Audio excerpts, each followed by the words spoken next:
right, everyone, and welcome to episode 8 of the After the Movie podcast. My name is Dane, and I'll be your host for this week. As always, I am joined by my friends and compatriots, Martin. Hello. Mo. Howdy. And Paul. Jeepers. Very appropriate. Very, very appropriate. Unfortunately, our good friend Quinn again has to be on hiatus due to personal reasons, and we miss him very much, but look forward to his return beginning with next week's episode. Today, we're going to be discussing the 1996 American comedy film, The Birdcage, starring Robin Williams, Gene Hackman, Nathan Lane, Diane Wiest, Hank Azaria, Callista Flockhart, and Dan Futterman. The Birdcage tells the story of a gay cabaret owner and his drag queen partner who agree to put up a false straight front so that their son can introduce them to his fiance's ultra-right-wing moralistic parents. Fun facts about this movie that I didn't know anything about until researching for this podcast. This is actually a remake of a movie from 1978, a Franco-Italian film titled La Cage aux Folles, translates to The Cage of the Mad. Yeah, pretty cool. Pretty cool. I saw it was Boys, another I saw it was an adaptation. I just thought it was a screen or a stage adaptation. I didn't pay enough attention, I guess. It's all right. That's all right. Boys, let's go around the table here. Tell me what you all think of The Birdcage. Mo, you're on my screen right now. Tell me. I'm gonna give it 0 stars. Don't watch. Mm-hmm. And I've got some thoughts on that. Wow. Oh, That's boy. Very surprising. Oh, boy. Very surprising indeed. Okay. Martin, what do you think? Give it a 3 and a watch. 3 and a watch? Okay. And Paul? I'm going to agree with Martin. 3 and a watch. 3 and a watch. I personally give it a 4 and a watch. Dane, I think you wanted to give it a 3 just now, but you couldn't go along with us. If anything, I'm kind of backwards from what you may think, because in reality, I wanted to give it a 5 and a watch, but I took it down a step compared to what everyone else did. Yeah, but regardless. Okay. The 5 category, though, is kind of, you have to really, it has to be one of your favorites of all times. That's what I would think, anyway, for a 5-star. I agree. For a 5-star, for me, it would have to be one of those movies that deeply impacted me personally, where I actually think about it in reference to my life. Mm-hmm. And in half of your conversations, you quote it. Roughly half. Yeah.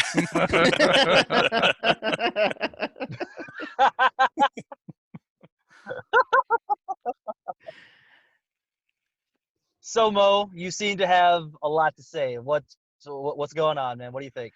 No, actually, I can sum it up pretty quick. It's one cliche after another. It's just a bunch of hack writing, and I didn't see any humor or anything terribly powerfully moving, and it's just it's so stupid that Gene Hackman doesn't see that Nathan Lane's are supposed to have not seen that Nathan Lane is a man in drag. It's fine if you're okay with that, but you would notice that Nathan Lane in that scene is not a woman, or has a penis, I guess, is more You politically wouldn't notice correct. that he has a penis. Well, because there's That the whole woman- issue. Tell your It's wife to from put much- away it's her from- penis. It's from a much different time. But there's the whole issue with gender and identity, but that you would see that Nathan Lane was born with a penis.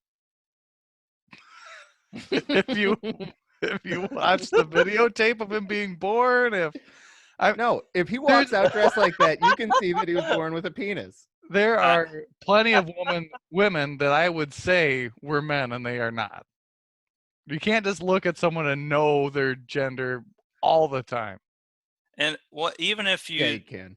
even if you suspected it, you're meeting, the parents of who your daughter's going to marry. Are you just going to say, no, come on now, you have a penis? Are you kidding You're me? not going to say that. The whole plot of this movie is set up on Gene Hackman being this tremendously bigoted person who is supposed to act horribly And he's not going to look at Nathan Lane and say, why is that dude dressed in drag trying to tell me he's a woman?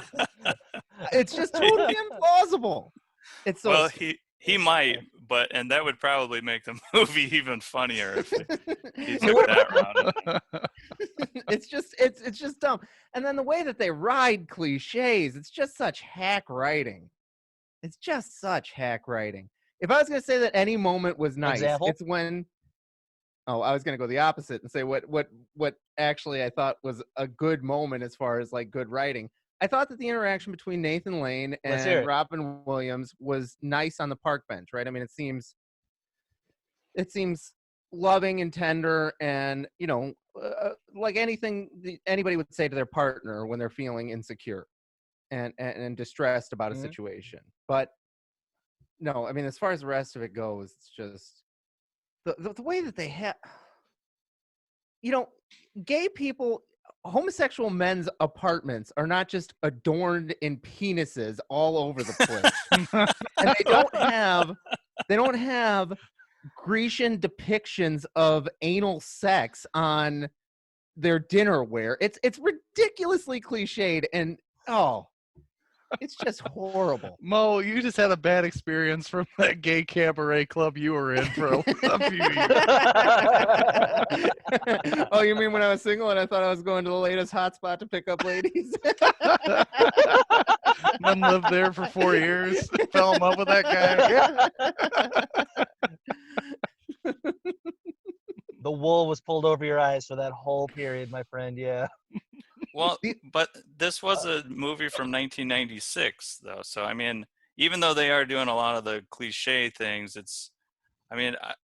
watching it now, it's kind of, I felt like there was a lot of stuff in it that was, for the time period that it was produced, I would say would be progressively refreshing, because it's not, in 1996, it wasn't as commonplace and accepted as how homosexual society is now. No, so I agree. In the past 20 years, we've come leaps and bounds as far as what we think about, just accepting people and not just being an ass. But I don't know. I just found it to be too ludicrous. I don't. Oh, so a man having an apartment full of penises and cracking gay sex painted on things is, you think that's ludicrous? Is that right? I gotta get rid of everything in my house. That's what was ridiculous. You wouldn't get rid of everything in your house. I think that was my problem with the movie. You wouldn't do any of it. No, I'm that gay. I can't do anything about this. To me, I also liked Hank Azaria's pratfall in the shoes, the first one. I thought that was great. That was so good. Nobody can fall in gigantic shoes like Hank Azaria. Clowns have tried and not succeeded.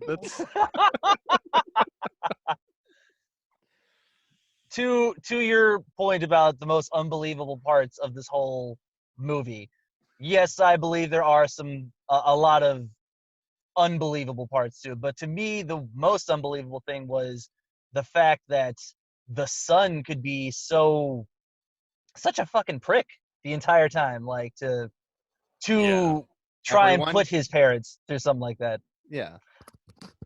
To everybody. If there was to be any sort of a villain in this, I would argue more so that I think his name was Val, right? Yeah. That Val was more so the villain than Gene Hackman's character, Senator Keeley. Absolutely. Val's just he's not the main character, but it's what the story's about. Yeah. Right. Yes. Which is, yes. I don't know. It centers around him, but he's not the main character for sure. Why wouldn't they make him more likable? That's a great question. A wonderful question. Because it was the 90s and it was cool to hate gays. Yeah. That's his argument.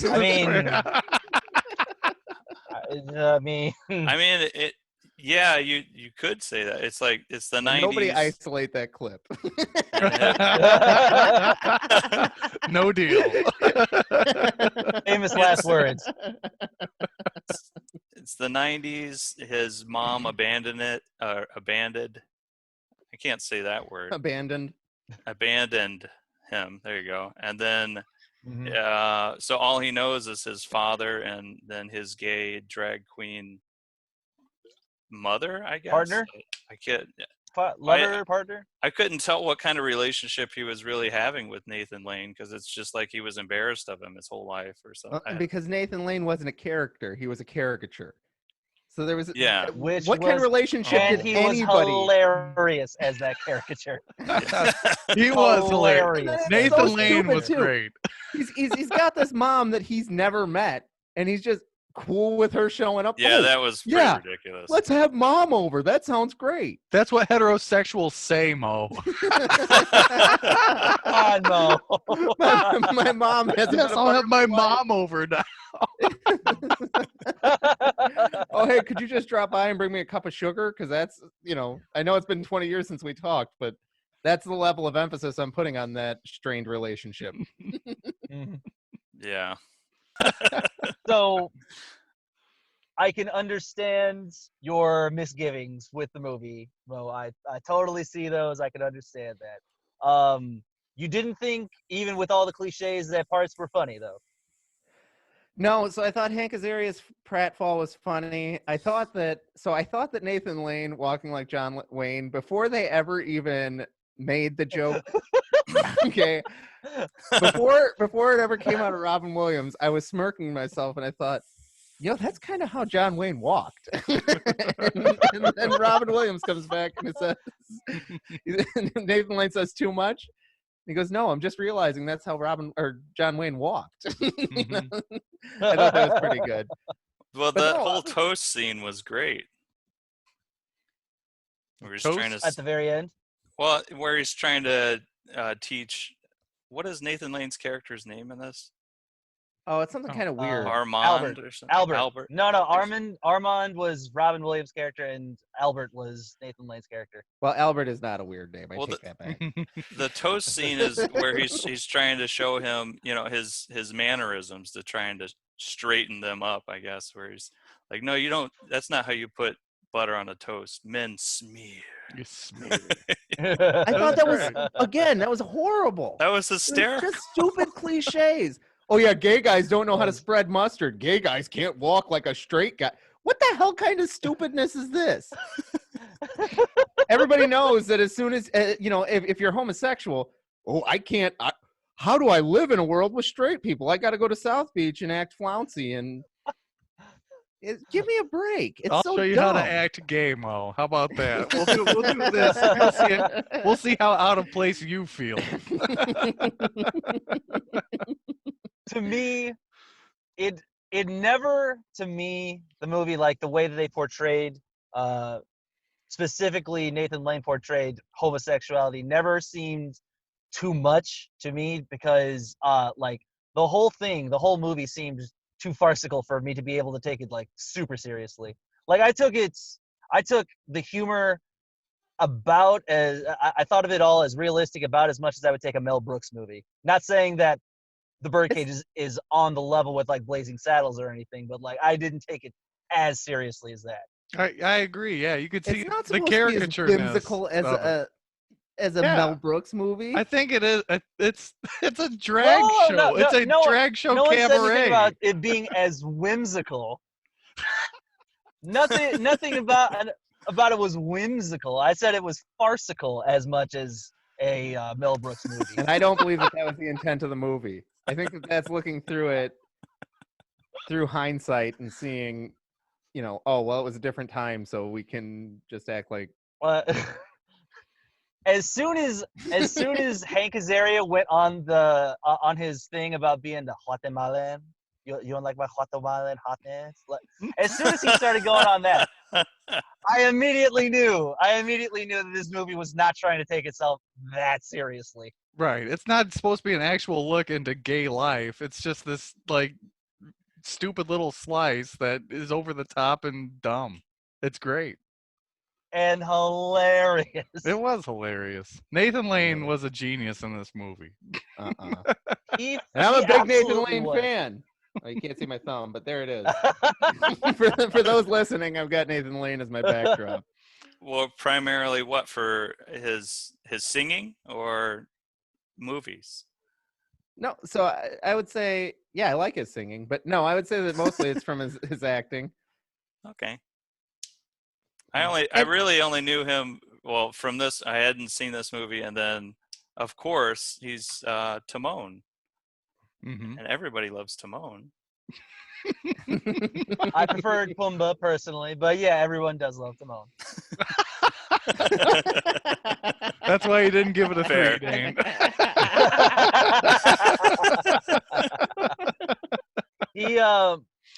He was also fantastic in Mouse Hunt for anybody who's seen that movie.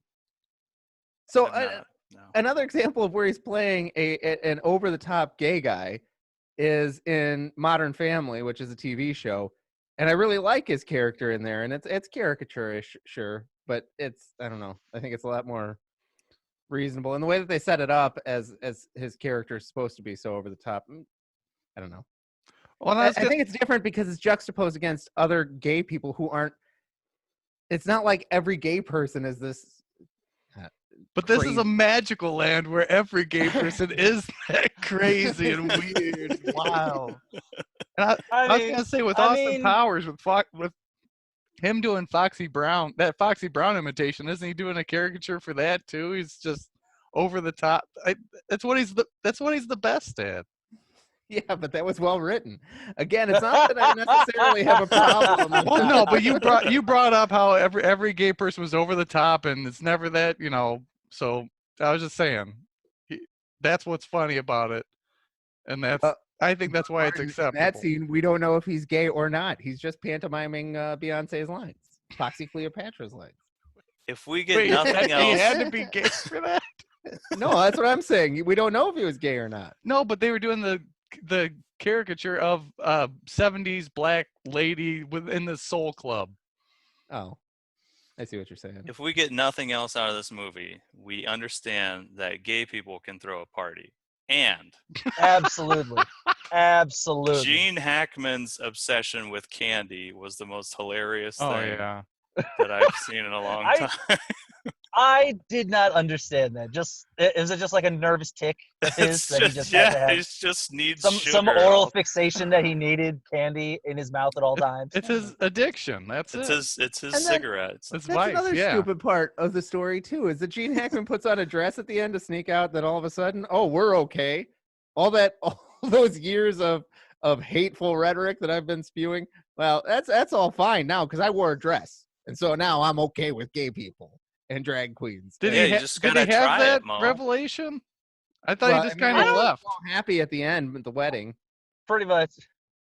Have you The never crowd done wasn't drag happy. and felt great afterwards, Mo? The crowd wasn't happy, no, but the crowd hadn't been in drag.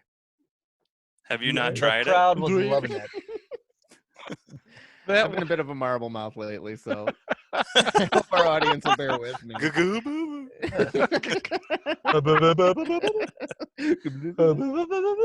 Boys, can we do a I saw something we watch a lot of Chopped in this household.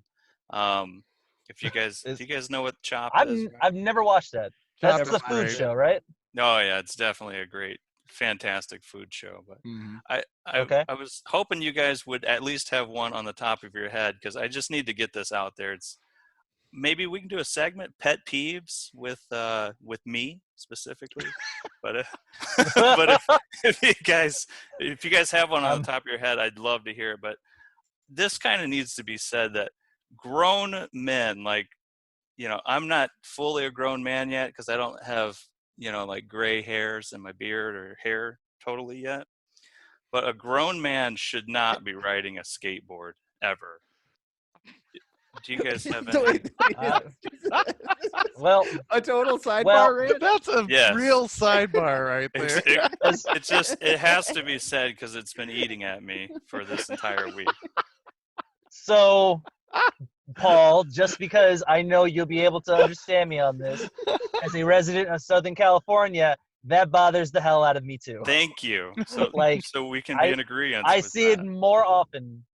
Absolutely. Like, I see some dickhead without a shirt on and has dreads and a fucking, like, like a Golden Girls tattoo on his chest, and I'm just thinking to myself, I hate this guy. I don't even know him, but I hate him. He's old. The dreads and everything. No, are he fine. looks It's just like in the 20s. I thought he was saying old people. Well, no, just grown men. Just a grown man. Men. I thought you were saying people with grays in their hair. You said you weren't. Wait, okay. Yeah, like a grown man, like a guy that you would have a conversation with, which you wouldn't have like a full-on conversation with a grown man that's riding a skateboard, but like a guy that you're having a social distancing conversation with, and you can see some sprinkles of gray in his beard or in his hair. If he is on a skateboard. Was this the mailman longboarding by your house or what? I need some context. I saw a guy on, like this is. All right, I saw a guy on Chopped, which is why I brought it up, that was riding a skateboard, and then he was trying to talk serious, like we should take him serious. I'm sorry, if you're riding a skateboard and you come up to me and you try to have a real conversation with me, and you're a grown man, I'm definitely not gonna take you serious. Yeah. Bags only talks to kids on skateboards. Yes.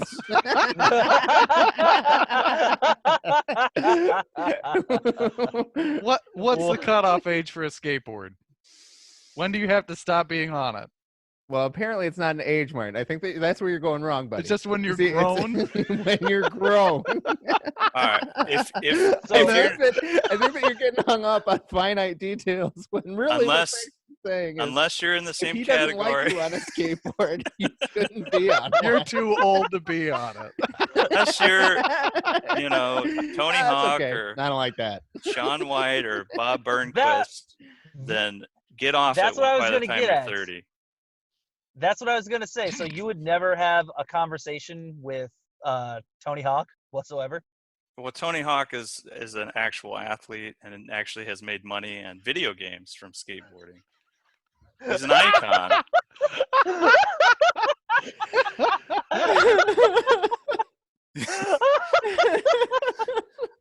I'm more inclined to have a reasonable conversation with somebody that rollerblades than skateboards. No.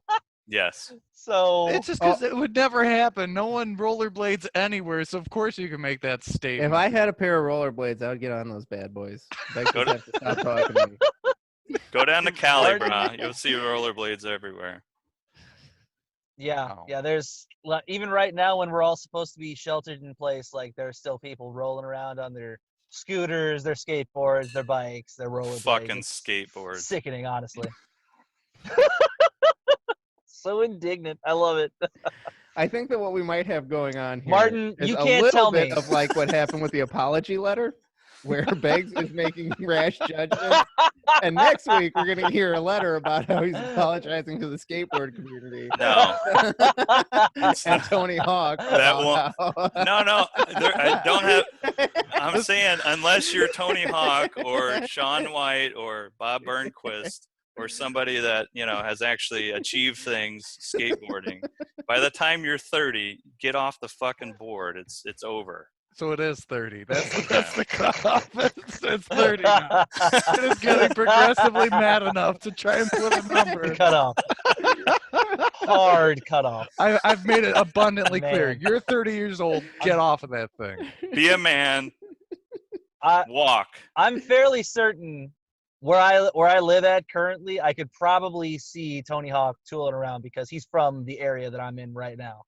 It's funny. If I do ever come across him, I'm gonna let him know that one of my friends thinks very highly of him being a skateboarder and all. Please, maybe we can have him on the show. That'd be awesome. Yeah, and Tony Hawk, if you're listening, what do you think of non-professional over 30-year-old men riding skateboards? I bet he would feel the same way as me. And while we're at it, tell us what you think about the Birdcage too, Tony Hawk. Yeah. I like the Birdcage. Dane, I'm very surprised that you picked a movie I enjoyed. Thank you.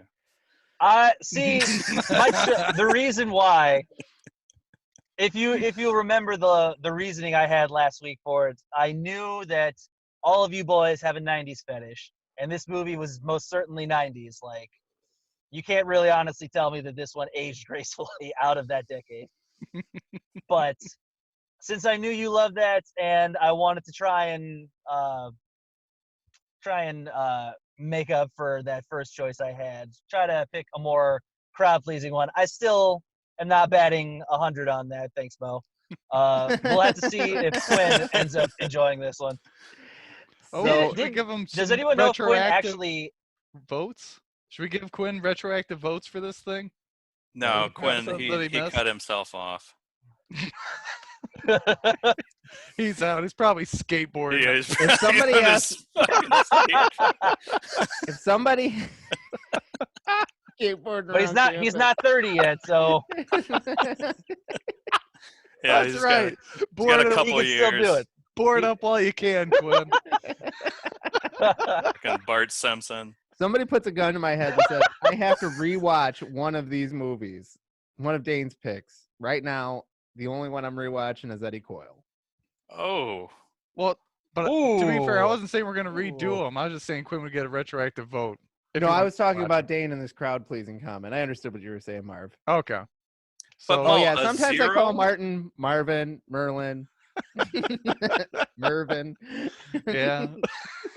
I go by all. It's good. I mean, A zero though, Mo? So you See- didn't laugh even one time? No, I laughed 3 times. wait, But I've said that. I've said I've laughed 3 times at this movie. What? Is there a zero? You can still give a hated it. zero? I guess so. It's happening. Oh, I thought 1 was the minimum. I Is wouldn't that- even give it 1. You So wouldn't even give you're it a one. If I'm passing- incapable. You're If I'm passing incapable up of stars, rating it. Martin, and we're putting them on the piles of the movies, I would have to skip over this one. There's no allotted Ah, number of stars, Mo. You could like everything. Oh, well, it's not. You could spare a couple. Yeah, I could like everything. I just don't like this one. So, I thought this was a terrible movie. Yeah. The 1 Yeah. star maybe just is it better than Did you laugh 4 times? that's the cutoff. We're establishing metrics on this show. Did you laugh 4 times? It's a 1. Are Well, you maybe- 30? You can't skateboard. what did you think about Mrs. Doubtfire? Did you like Mrs. Doubtfire? Yeah, I like Mrs. Doubtfire. Okay, so it's not a problem with drag that you have. Whoa. Yeah, No, and they, I don't have a problem with drag. wait, that whole movie is based on Robin Williams being accepted as not being Robin Williams. Wouldn't you know immediately? Huh? Yes, I think his kids would know, but the movie is a lot more farcical in my opinion than this one. Oh, farcical content. Oh. All right, okay. Farcical. Oh, You like that callback?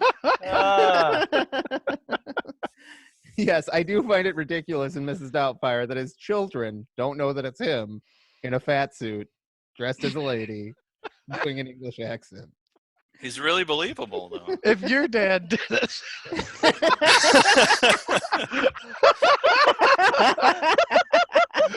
do you think you could tell? Oh, are you comfortable putting a picture of your father up so we can just visualize? Just do a picture of Joseph Stalin, it'll be close enough. All right, Mo, I need you to send me a picture of Snoops, and I'm gonna splice it in here if that's all right. We can discuss. I'll try to. Okay, we'll discuss it. I think the big thing is that I got to talk to him. Okay. Here, I'll show you. I'll show you a picture of. Joseph Stalin. This is. Yeah, that's my dad. Especially right here. Oh yeah. Yep. For those of you who That can't, mid-face So region right there. So just visualize this man in drag. for those of you who can't Oh. see this, Pegs has pulled up an image. It's clearly a USSR official portrait of Joseph Stalin. And when he was pointing out anything, it was the mustache. I only remember my dad not having a mustache once in the 90s when he was dressed as a lady.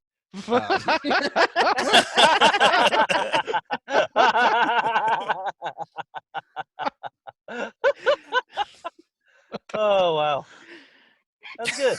That's good. And with that one, let me. I'm gonna hand the reins over to Paul because he's the one choosing next week's movie that we're all going to watch and discuss for the next episode. All right. Well, thank you very much, Dane. First, I wanted to put this on, if you guys can see it, unless I fade away. I got my book, Val Kilmer. I'm your Huckleberry. I love it. But no autograph yet. I love it. No autograph yet. That is being sent to Martin's house. I think they're running behind. They gave, who is the publisher? It's Schuster and Simon and Schuster. They sent me an email lying to me saying, because of COVID, we're behind on autographs and mail. The mail didn't stop, bro, by the way. Mail don't stop, bro. Yeah. Yeah, but No that's in the Constitution. There's increased volume because people are buying more stuff online. I got my book first and I pre-ordered it. It's no excuse. So do any of our listeners that might be out there, please get on Val Kilmer's Twitter and have No, not Val. Simon and Schuster is the No, publisher. Val Kilmer's too. If he sent, what if he personally sends you an autograph?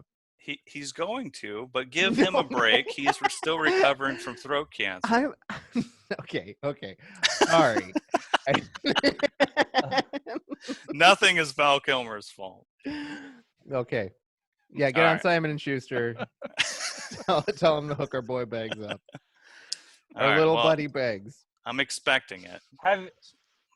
Have you started reading the book at all? No, I just got He's it waiting for the yesterday. autograph. Yeah, I gotta get the autograph first. I kind of have Gotcha. reading like 4 different books at once. It's a problem. But to pick the next movie, I'm very happy we did a Robin Williams movie because I love Robin Williams. I think he's very versatile as an actor. However, I don't think he gets enough credit as an actor.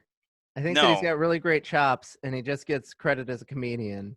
And I think that he does the dramatic well. Well, Mo, you are going to be in love with this next movie that we're going to pick. Go ahead, Dane. I was just going to say, I'm pretty sure he won an Oscar for a dramatic supporting role in Good Will Hunting. Didn't he? So, but I would say that that's a different Matrix because that's others in the industry. I'm talking more about the general public. He's the butt of a lot of jokes. I mean, maybe not since his passing quite as much because it might be in poor taste, but he was the butt of a lot of jokes for just being a hacky comedian. You know, just a physical comedian who did silly voices and stuff like that. Like Howie Mandel. I completely forgot that Howie Mandel did any of that shit. Oh yeah, Dear Mr. Mandel. Do you remember Howie's role? For my current statement. Does anyone remember that TV show, that animated TV show that Howie made back in the 90s? Bobby's World? Oh yeah. Bobby's World. A great show. Oh yeah. Oh, I don't remember this one. Deal or No Deal? Back when this is so never watched. This is back when Howie Mandel had like the mullet perm. Oh god, that was perfect. Oh yeah. You haven't seen any of his physical comedy? Have you guys seen his physical comedy? Howie Mandel? He blows a glove up on his head. That's it. That's the only thing he does. Remember when we watched his comedy special? We had to shut it off. Oh yeah. Oh that was terrible. We did. Yes, we've seen his stand-up. I never watched any of that. Oh, Dane, it was only Bobby's World. That's the only thing I've Bobby's World's great. It was so good. In his comedy special, he actually took a whoopee cushion and said that this would be a rape whistle because nobody would want to rape a girl farting. Yeah, I forgot that actually happened. That was poor taste. Gold. You'd never live it down, Howard. Oh, that's hilarious. Talk about not. He's never gonna live it down with his millions and millions of dollars. Yeah. Never in 30 lifetimes will he live that shit down. Absolutely not. All right. Well, I'm sorry to hijack it, Mo. I'm sorry. Let's get to the pick, boys. I was gonna do a Gene Hackman just because I think he was my favorite in this movie. And then I looked at some of the Robin Williams movies, and I feel like we need to pay our respects to Robin Williams, even though it's like 6 years removed. So I was going to pick The Royal Tenenbaums with Gene Hackman, which I think we all love. Oh, but Yeah. that's Martin not going to happen. Remember today. it well. I think I probably like it. I don't know. I don't know. There's like for many years 3% that of a one was my movie in there. favorites. So That then was my favorite Wes Anderson movie. I wanted to spite Dane and pick Flubber, but because he was nice and picked a movie that I enjoyed, I also wanted to pick Father's Day. I'm sorry. There's so many Robin Williams movies that I love, and I'll just get to it now as Martin's getting anxious. No, but I was enjoying it. I was cackling. Jeez, Martin's so impatient. Martin, just pick a movie. All right. So we're gonna pick the film where Robin Williams won Best Supporting Actor, and one of my favorite films. Yay! Good Will Hunting with Matt Damon before he ruined his career as that dude that played some weird robot thing. Or what was he doing? What was that? Oh, Bags, I think I might pick the movie that you're talking about next. The Bourne Supremacy. Oh, no. Was he a robot, man? There's a movie that I haven't seen of his that's out right now that is supposed to be just awful. I might go for it. We'll see. I think I know what you're talking about, and I like that movie. By the way. Oh, I've never seen it, but it's pretty good. I don't know if it's out right now, but it was newer. But yeah, Matt Damon, Ben Affleck.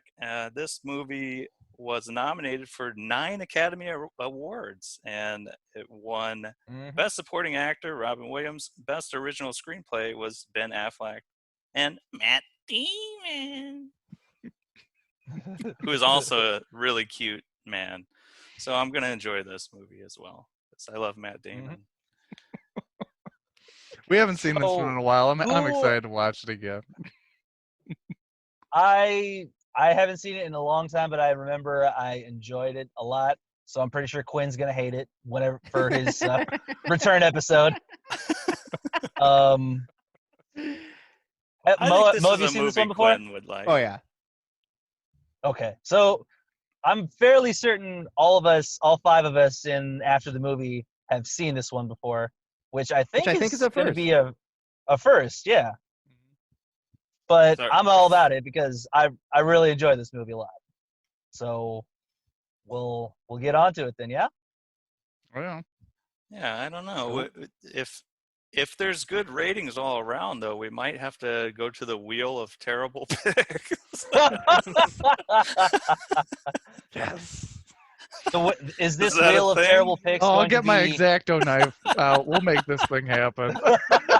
We have not officially agreed on this. Just wait till you see the wheel, Mo. I don't know if you're going to be able to say no. There's going to be a wheel divided up into 8 slices, and all 8 slices are going to be Patch Adams. That's what's going to be on the wheel, spinning wheel. And one Nicolas Cage. Oh crap! Let me get our call to action out, boys. If you like this show, please subscribe, follow, like, comment, and care on any and all social media outlets. You can find us at After the Movie Podcast on YouTube and anywhere that you listen to your regular scheduled podcasts. Additionally, if you would like to interact with us even more, find us at our Twitter handle at After the Movie PC. We're up to over 50 followers. Woo! Oh, Whistle for a cat when the king the lights place of freshness had dice in the mirror. If anything that I could say if this cat was rare, said nah man, forget it, home to Bel Air.